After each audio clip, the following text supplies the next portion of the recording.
Chapter 1. A New Team.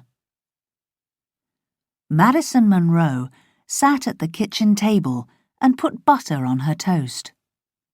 Her twin brother Daniel walked in, smiled at her and said, "Hi, is it your first training session today?"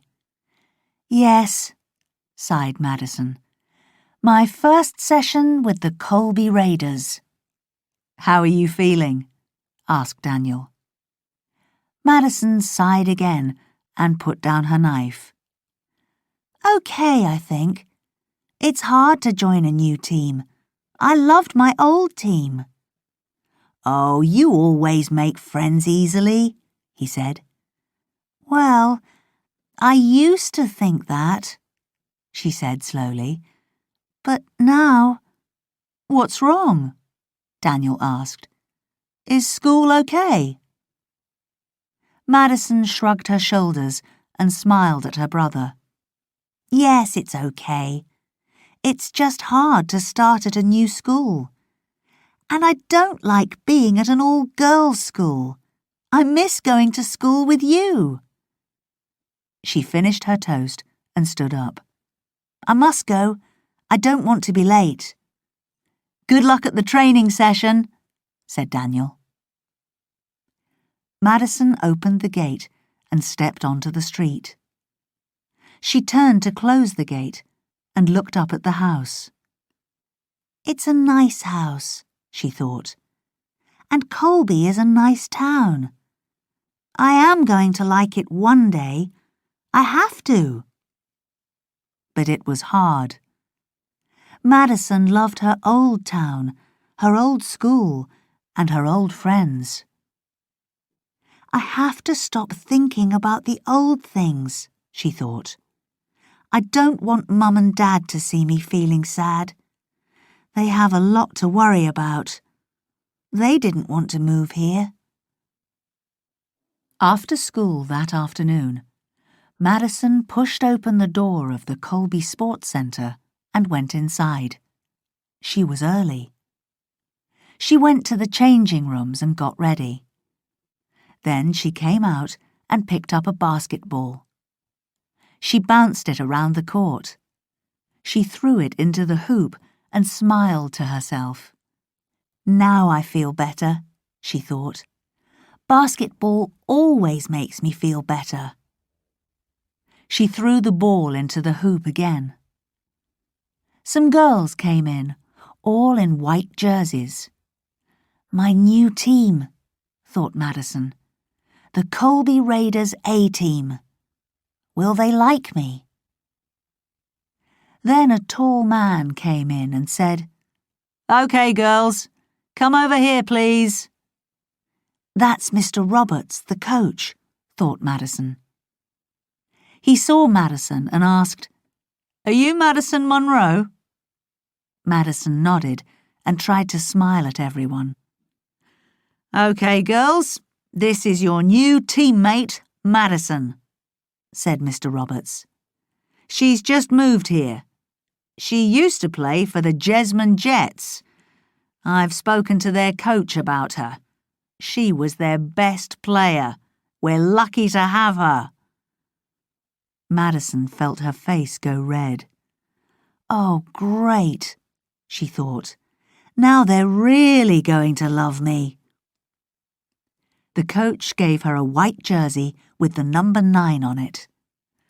"Quickly go and put that on, and then we can start." Madison ran to the changing rooms and put the jersey on. She felt her stomach turn. "Oh, stop it, Madison," she said to herself. "You don't usually get nervous." She walked out and saw the girls look at her jersey. One of the girls said something quietly to another girl. The two of them smiled at each other, and it wasn't a friendly smile. "What's wrong with them?" thought Madison.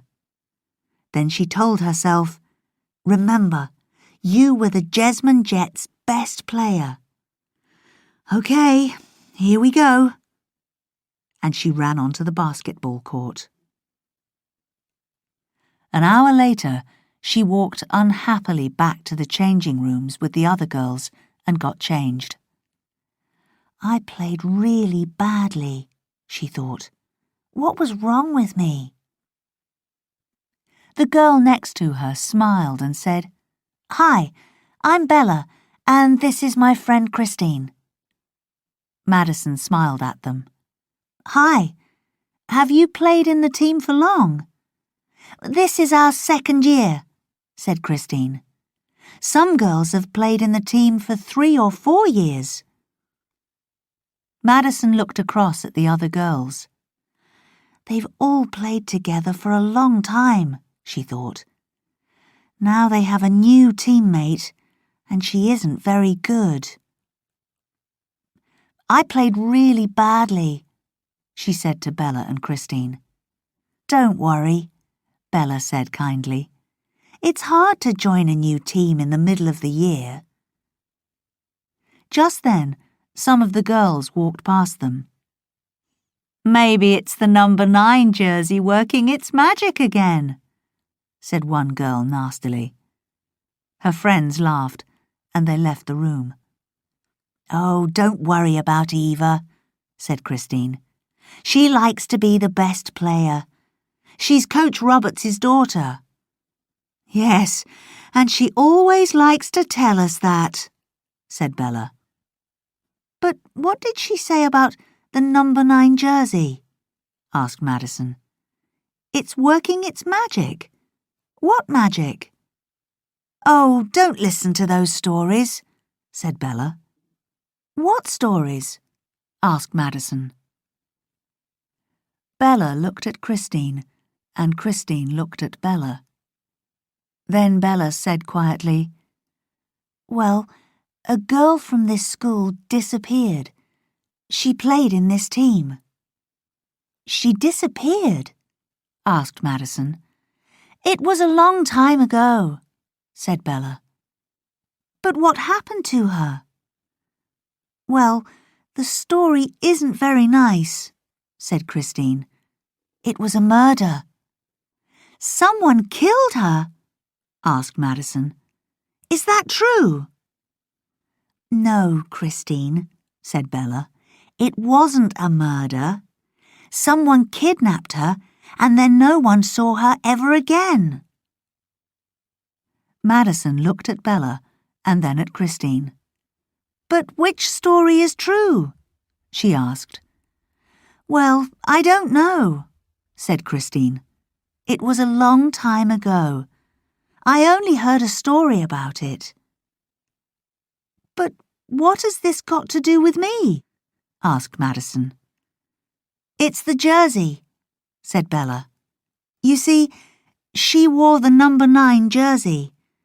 And since that time, unlucky things have happened to every player in the number 9 jersey."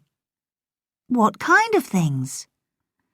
"Well, 2 years ago, Pauline had to stop playing basketball.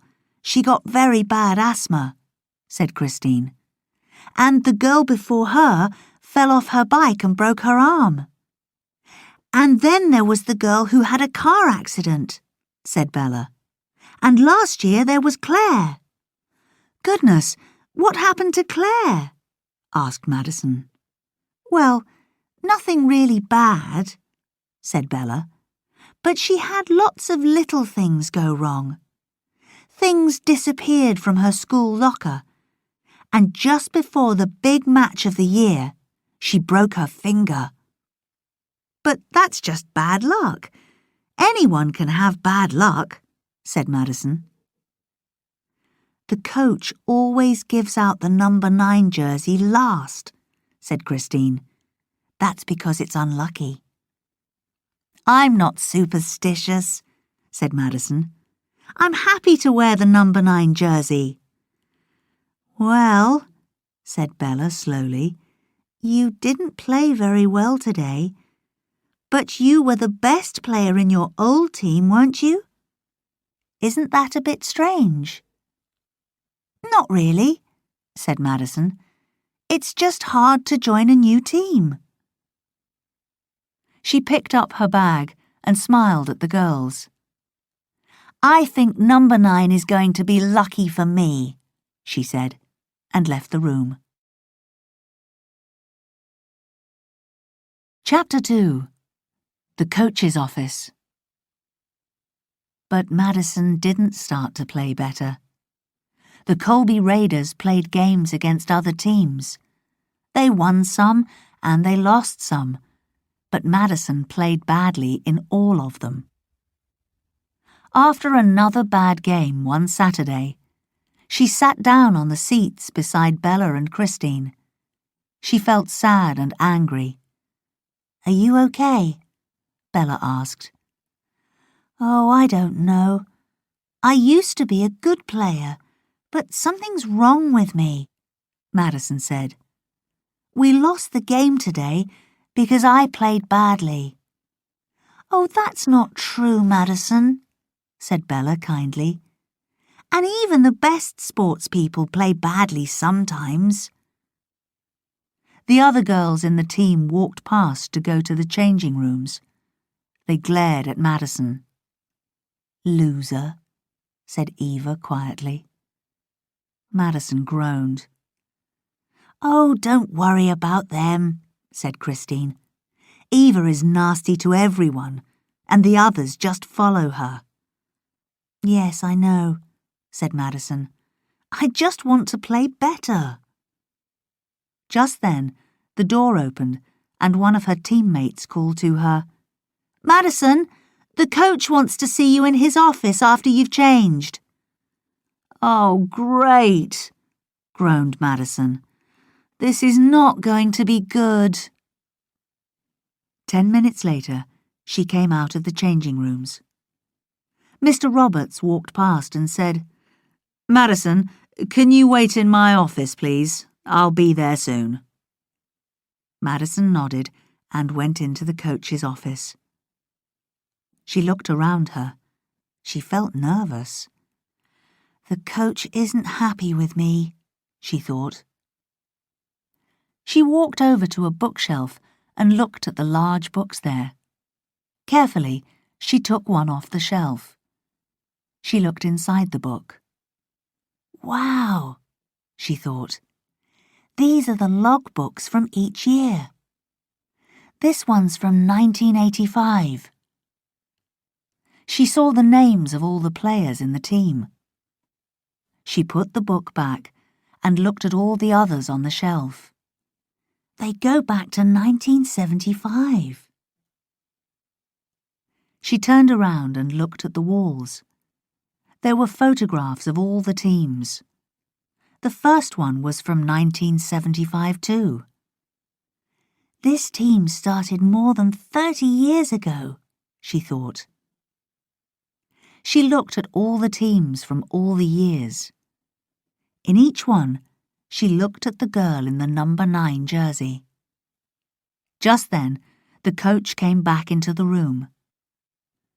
"Ah, yes, Madison," he said.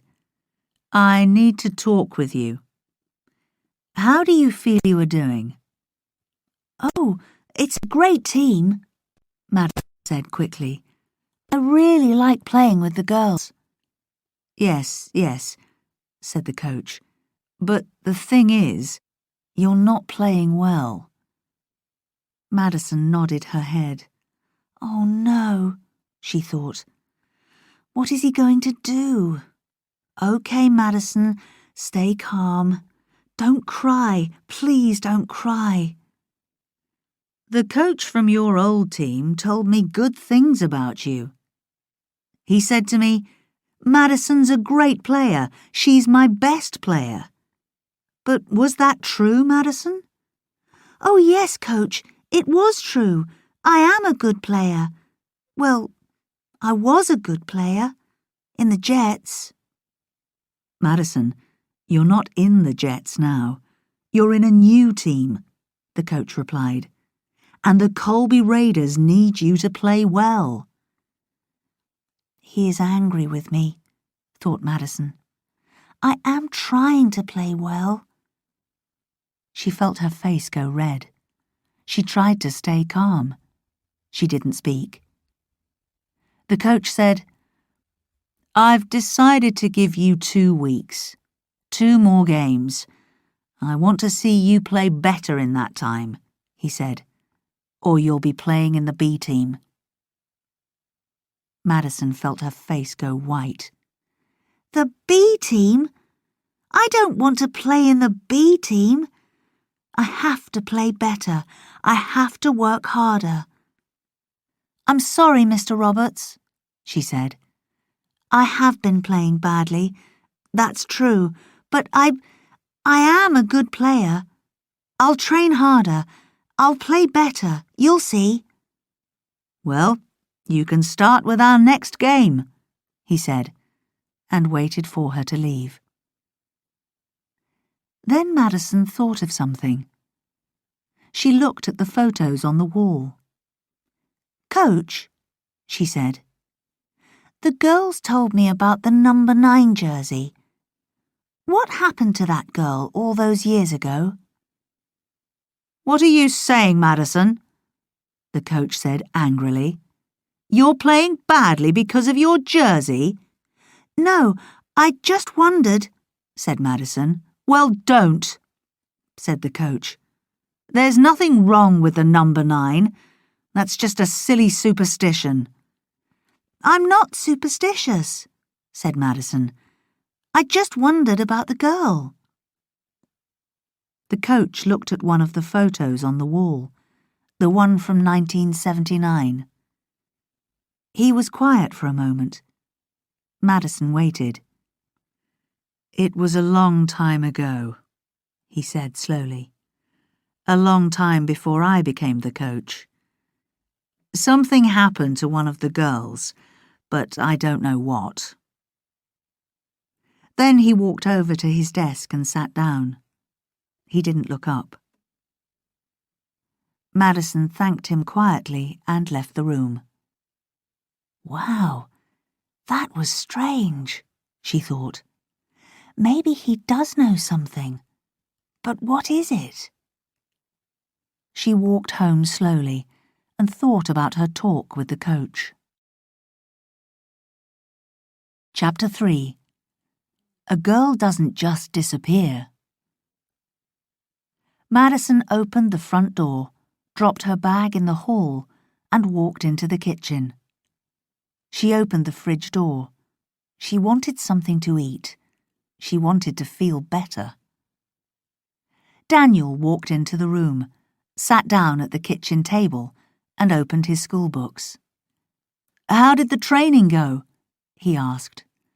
"Don't ask," said Madison. She took a large piece of cake from a box and sat down at the table. She picked up a fork, glared at the cake, and then dug the fork into it. "Ouch!" said Daniel and laughed. "That poor cake!" Madison looked up and glared at him. She held her fork up. "Hey, what's wrong?" Daniel asked. Madison shrugged her shoulders and put down her fork. She tried to smile, but she wanted to cry. "I just had to go and see the coach. He's not happy with me." "Why not?" asked Daniel. "Because I'm not playing well," she said sadly. "But you've just moved here. It's a new team. You need time," said Daniel angrily. "Yes, I know. But he's right. Something's wrong with me. I am playing badly. And now I only have 2 weeks to play better. After that, he's going to put me in the B team. I don't want to go down to the B team." She glared at the cake again and then pushed the plate towards her brother. "This is not helping," she said. "Do you want it?" Daniel took the plate and smiled at his sister. He picked up the fork and gently took a piece of cake. He put it in his mouth and closed his eyes. He said. "Now this is the way to eat a piece of cake." Madison laughed. Daniel smiled and said, You're a very good player, Madison. You know that. Was a good player, said Madison. But maybe those stories are right. What stories? Asked Daniel. Madison told him about the number 9 jersey. She told him about the girl. And what happened to her? Asked Daniel. I don't know, she said. Christine and Bella didn't know. There are stories about it. No one ever saw her again. Maybe it was a murder. I asked the coach about her, and he got angry with me. But it was strange. He stared at a team photo on the wall, the one from 1979. Maybe he does know something. That is strange, said Daniel. He was quiet for a moment, and then he said, A girl doesn't just disappear, Madison. Something happened to her. Do you want to find out? Well, I am curious, but I don't know. How can we find out? She asked. I don't know the girl's name. That's easy, said Daniel. We just have to look at the photo on the office wall. Oh, I don't want to go back in there, said Madison. The coach won't like... Are you scared? Asked Daniel. No, of course I'm not, said Madison. I'm not scared of the coach, but I want to play in the A team. I don't want him to get angry with me. Okay, but maybe I can look at the photograph, said Daniel. I can come to the next training session. I can look in the office and try to find out the name of the girl. Oh, Daniel, I don't know. I want to come. When is it? It's on Monday afternoon, but I'll be there. I want to see you play, to cheer you on. Okay, thanks, Daniel, said Madison. At the training session on Monday, Madison felt nervous.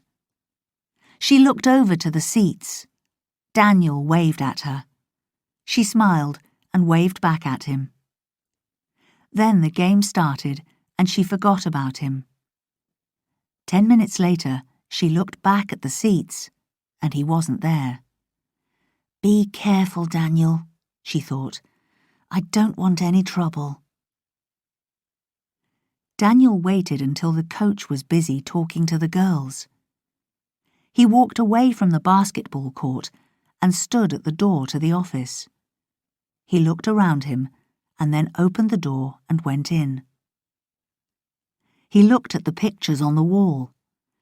Where's the photo for 1979? Ah, here it is. And there's number 9. She's pretty. Oh, good. There's a list of names under the picture. Okay, she's the 3rd girl from the left. Now, where's the 3rd name? Here it is. Maxine Lucas. That's her. That's the girl. Daniel walked to the door and listened. He heard the coach shouting at the girls.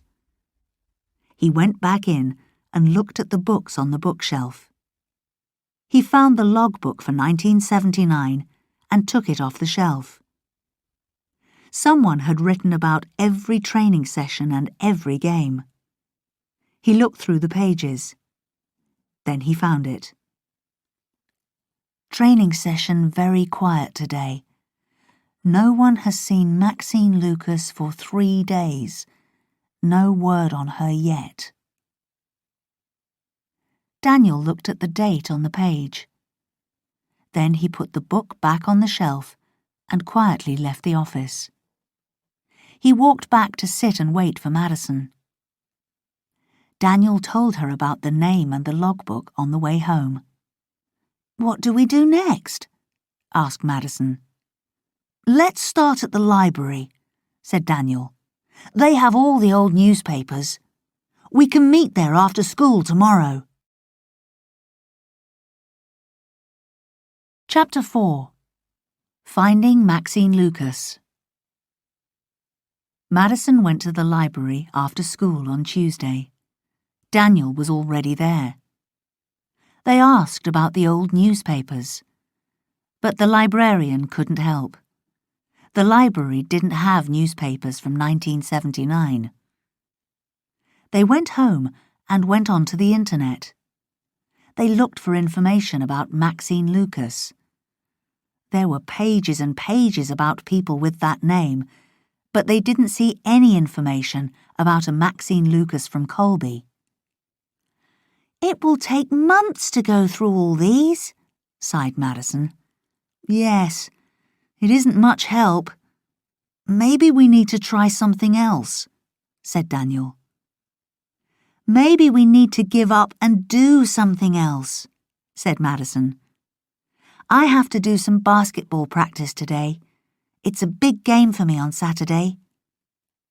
Daniel looked at the computer screen and then said, "What about the phone book? We can find the Lucases from Colby in there." "And then what?" asked Madison. "We call them," answered Daniel. "Oh, Daniel, we can't," said Madison. "We don't know them." "Okay. You don't want to? Well, you can play basketball," said Daniel. "But I'm going to look in the phone book." He got up and went out of the room. A minute later, he came back in with the phone book. He sat down and found the right page. "Here we are, Lucas. There are about 30 people here. That's not bad. We can call 30 people. What do you think?" Madison looked at her brother and sighed. "Well, okay." "Good," said Daniel. "But what do we say to them?" Daniel picked up a piece of paper and a pencil. "We're doing a project for school. A history project on the history of our town. The project has to be on something from 30 years ago. And we've decided to find out about Maxine Lucas. What happened to her?" "But maybe it was a murder, Daniel. We can't ask questions about that. People won't want to talk about it." "We have to try, Madison, or we'll never find out." "Well, I'm not sure," said Madison. "You do the talking." "Okay. Give me the phone," said Daniel. "I'll call the first one." He called the number and they waited. Then he spoke. "Hello, my name's Daniel Monroe. You don't know me, but I'm doing a school project on the history of our town. I'm calling you because I want to find out about someone called Maxine Lucas. You see, your name's Lucas. Well, you know that, of course. But I wondered, do you, or did you ever, know anyone with that name?" "It's Maxine Lucas." "You don't?" Daniel looked at Madison and shook his head. "Oh, well, I'm sorry to bother you, sir. Thank you. Goodbye." He put down the phone and said, "No luck. He doesn't know anyone called Maxine Lucas." "But that wasn't hard, was it? You try the next one." "Okay," said Madison, and she called the next number. 25 minutes later, she said, "Well, no luck yet. We've spoken to 7 people, and no one knows a Maxine Lucas. Let's stop for today. I need a break, and Mum will be home soon. I don't want her to know about this. Do you want something to drink?" "Yes, please. Then I'll come out and play basketball with you. I need some fresh air." "Okay. We can call some more people tomorrow after school," said Madison. On Wednesday afternoon, they sat down to call some more people. "No luck with the first 7 yesterday," said Daniel. Maybe today someone will know Maxine Lucas. They took it in turns to call people on the list. Madison went first, and then Daniel did the next one. He started to talk to someone and then waved across the table at Madison. "You do know a Maxine Lucas?" he asked. "She played basketball here in the 1970s. She's your second cousin?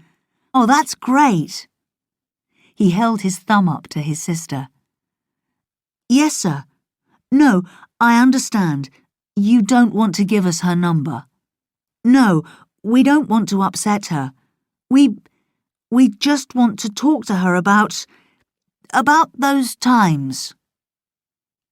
Madison was on her feet in front of Daniel. "What's he saying?" she whispered. "Is he going to let us talk to her?" Daniel held his finger up to his lips. "Yes, sir, that's a good idea. I'll give you my number and you can call us back. It's 925-3501. Yes, that's right. Well, thank you very much, Mr. Lucas. I look forward to hearing from you. Thank you." He put the phone down and smiled at Madison. Okay, calm down," he said. "Maxine Lucas is alive and well, but she doesn't live in this town anymore. He's her second cousin. He'll talk to her and tell her about us." "When is he going to ask her? When is he going to call us back?" asked Madison. "In a few days," said Daniel. Madison nodded and smiled. She looked at the list of names again and said, "We were lucky." Then she said, "Oh, what is it?" asked Daniel. "Oh, nothing. It's just that he's number 9 on the list," said Madison. "Ooh, spooky number 9, said Daniel. Madison laughed and threw her cushion at Daniel's head. On Friday evening, Madison and Daniel were in the kitchen. "How are you feeling about your big game tomorrow?" asked Daniel. "Nervous," said Madison. "I just have to start playing better, but I—" Just then, the phone rang. Daniel answered it and then waved a hand at Madison. "Mr. Lucas, thank you for calling back," he said. Madison went and stood beside Daniel. "You've talked to her? Oh, that's good," he said, and nodded at Madison. "Yes, we'll be very happy to meet her." "Yes, of course." "Oh, I see. Yes, I understand.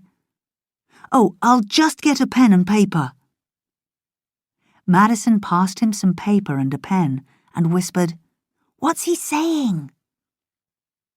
Daniel wrote something on the paper. "Thank you very much, Mr. Lucas. That's great. No, I understand.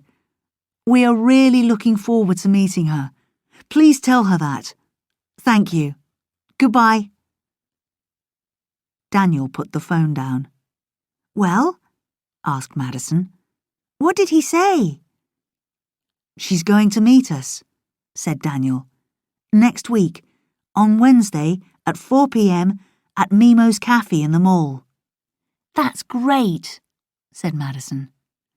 "She doesn't often come back here," said Daniel, "but she'll be in town next Wednesday, and she'll meet us then." Chapter 5. The Meeting. The next Wednesday, they stood outside the cafe. "Okay, are you ready?" asked Daniel. "Well, yes," said Madison. "But, Daniel, we aren't doing a school project. We'll have to tell her that. Will she be angry with us?" "I don't know," said Daniel. "But there's only one way to find out." He pushed open the door. They walked into the cafe and looked around. "Look, Over in the corner. Is that her?" asked Madison. Daniel looked over to the table in the corner. A woman sat there with a cup of coffee. "Yes," he said. "I remember her face from the photo." She looked up and saw them. They smiled at her, and she waved back. "Hello," she said. "Are you Madison and Daniel?" "Yes, we are," the two of them said together. "I'm Maxine Lucas. Please come and sit down." Madison and Daniel sat down at the table. The waitress came over, and the two of them ordered hot chocolates. "So, you're working on a school project?" asked Maxine Lucas. Well, not really," said Madison quickly. "Oh, but Michael said, 'It's not a project, but we want to ask you some questions,'" said Daniel. "Questions?" said Maxine. "We've just moved to Colby, and I've joined a basketball team," said Madison. "The Colby Raiders." "Oh, really? I used to play for the Raiders," said Maxine. "I know. I wear the number 9 jersey," said Madison. "Oh, that was my jersey," said Maxine. "But I don't understand. Why do you want to talk to me?" "Well," Madison didn't know where to start. "I used to be a very good player, but then I joined the Raiders, and I've been playing really badly. The coach isn't happy with me. I have to play better, or I'll be out of the team." "But how can I help you with that?" asked Maxine. "Madison is having a hard time in the team," said Daniel. "Some of the girls aren't very friendly, and they talk behind Madison's back. There are stories about the number 9 jersey. It's unlucky, or that's what people say." "The number 9 jersey is unlucky? Why?" asked Maxine. "Well," said Madison, "because a girl disappeared in 1979. Something happened to her. Maybe it was a murder—" She stopped. She suddenly felt very silly. Daniel helped his sister. "It was you, Maxine. We want to ask you about 1979. What happened to you?" Maxine was quiet for a moment. Then she said, "I didn't disappear. I ran away." She stopped, and Madison saw tears in her eyes. Maxine took a deep breath and carried on. "I ran away from home. At the time, I was very unhappy. My parents wanted to get a divorce. And then at basketball, one of the girls was very nasty to me. It was really bad. That made me more unhappy. But I didn't tell my parents. I felt very alone, so I ran away. But it wasn't easy. I had nowhere to go." Maxine stopped again. This time tears fell from her eyes. "I'm sorry. I didn't want to upset you," said Madison gently. "What happened?" asked Daniel. "I lived on the street. Well, I slept down by the river. There was a group of us, all young people. We took care of each other." "Wasn't that very hard?" said Madison. She thought about her warm bed. "It was horrible, horrible. I was scared all of the time. It was very cold, and there were bad people around too," said Maxine. "How long did you live there?" asked Madison. "For 3 months," said Maxine. "Then one night there was a bad fight. I was very scared. And that was it. I didn't want to be there another minute. The next morning, I got up and left. I went to find my aunt. She was pleased to see me. I don't think I ever really thought about my parents. I hurt them very badly. Madison said, "I'm sorry, you don't have to talk about this." She wanted to cry too. No, it's okay. It's good to talk about it," said Maxine. I stayed with my aunt for a while. Then my mother decided to move out of Colby. There was a lot of talk, a lot of gossip. She found a new place to live, and I went to live with her. I went to a new school. We started a new life. It was better, much better.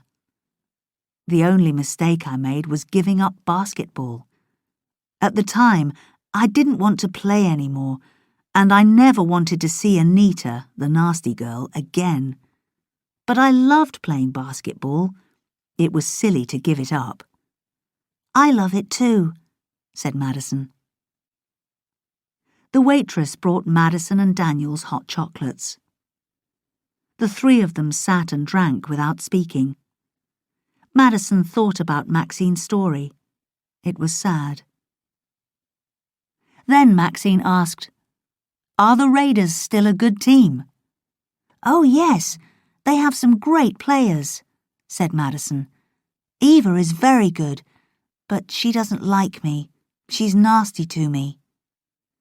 "What does the coach do about it?" asked Maxine. "Have you told him?" "No, I haven't. She's his daughter, you see. I don't think he likes me very much anyway." Daniel said, "There's a picture of the team in this week's Colby News." He went to a table near the front of the cafe and picked up a newspaper. He opened the paper and looked for the story. They played a big game on Saturday. "Oh, Daniel, don't talk about that," said Madison. "I played badly again." "Yes, here it is," said Daniel, and he showed the newspaper story to Maxine. She read the article and then looked at the picture of the team. In the corner was a smaller picture of the coach with his daughter Eva and his wife. Maxine's face went white. "What's wrong, Maxine?" asked Daniel. "Are you okay?" "That's her. That's Anita." She pointed to the picture of the coach's wife.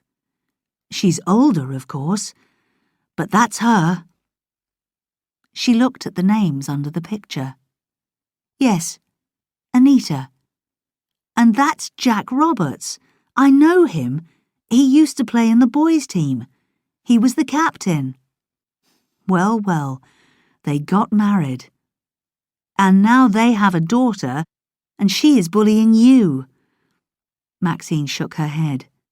"Oh, she's just unfriendly. She doesn't say much to me. Just the thing about the jersey, really." "Well, there's nothing wrong with the number 9 jersey," said Maxine. "I loved my jersey. I played well. And you can too." They finished their drinks and got up to pay. "Thank you for meeting us," said Madison. "I didn't want to upset you. I was curious, but I didn't really think about you and your story. I'm sorry." Maxine put her hand on Madison's arm. "No, thank you. It's been good to talk to you. I never really talked about it with my mother. She didn't like to. I'm glad to have met you. Please don't feel bad." "Well, there's nothing wrong with the number 9 jersey. We know that now," said Daniel. "Of course there isn't," said Maxine. "You play your best and be sure to stand up to Eva. That's the only way to stop her. Don't make my mistake. I needed to stand up to Anita." She stopped and thought for a moment. "I need to stand up to Anita." She gave Madison a hug and left. Chapter 6. Lucky Number 9. On Saturday morning, Madison sat on her bed to put on her basketball shoes. She felt sick. Daniel put his head around her door and said, "Hi, are you ready for the game?" "No," said Madison. "I feel sick." "Well, be sick on Eva's shoes," laughed Daniel. "Come on, we're leaving in 10 minutes. "That's a big help, thanks," said Madison. She left her parents and Daniel in the car park and went to get ready. The office door was open. The coach was in there, and his wife was there too. He was angry. Another person was in there, but Madison couldn't see who it was. She walked past the office and looked back. Then she stopped. Maxine Lucas was in the office with the coach. Madison quickly looked again. Maxine was talking calmly. Madison put her head down and walked quickly to the changing rooms. She didn't want them to see her. "What is Maxine doing here?" she thought. "Why is the coach angry? Please don't tell him about our meeting, Maxine, or I'll be in the B team for sure." She wanted to stay in the changing room, but she had to play this game, and she had to play well. She sighed and walked out of the changing room with her head up high.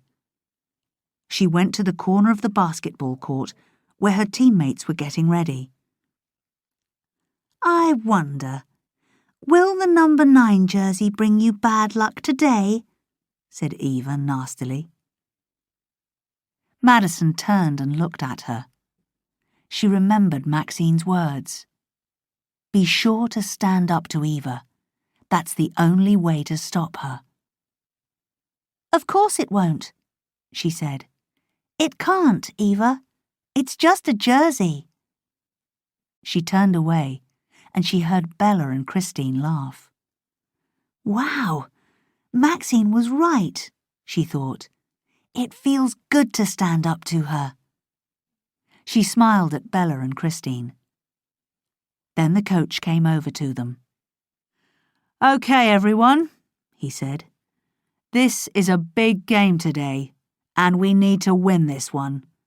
I want everyone to play their best." The girls all nodded. "Well, he isn't too angry," thought Madison. The girls walked away, but the coach called her. "Madison, wait a minute, please." "This is it," she thought. "He's going to ask me to leave." "Yes, Coach," she said. Coach Roberts looked at her for a moment. He opened his mouth to say something. Then he stopped. He looked at her again and said, "Good luck today." Then he gave her a note. Madison took it. Her hand shook. She looked at the coach, but he didn't look at her. He just walked away. Madison opened the note and read it. "I loved wearing the number 9 jersey. It's lucky for some. Show them your best, and thank you. Your friend, Maxine." Madison ran onto the court and looked up at the seats. She saw Daniel and her mother and father. Then she saw Maxine come and sit next to Daniel. Maxine waved at Madison. Then she held up her thumbs. Madison smiled and waved back. She stood on the court and waited for the whistle to blow. She looked down and touched her jersey. "Come on, number 9, she said. "Lucky for some, lucky for me." The whistle blew. The game was on.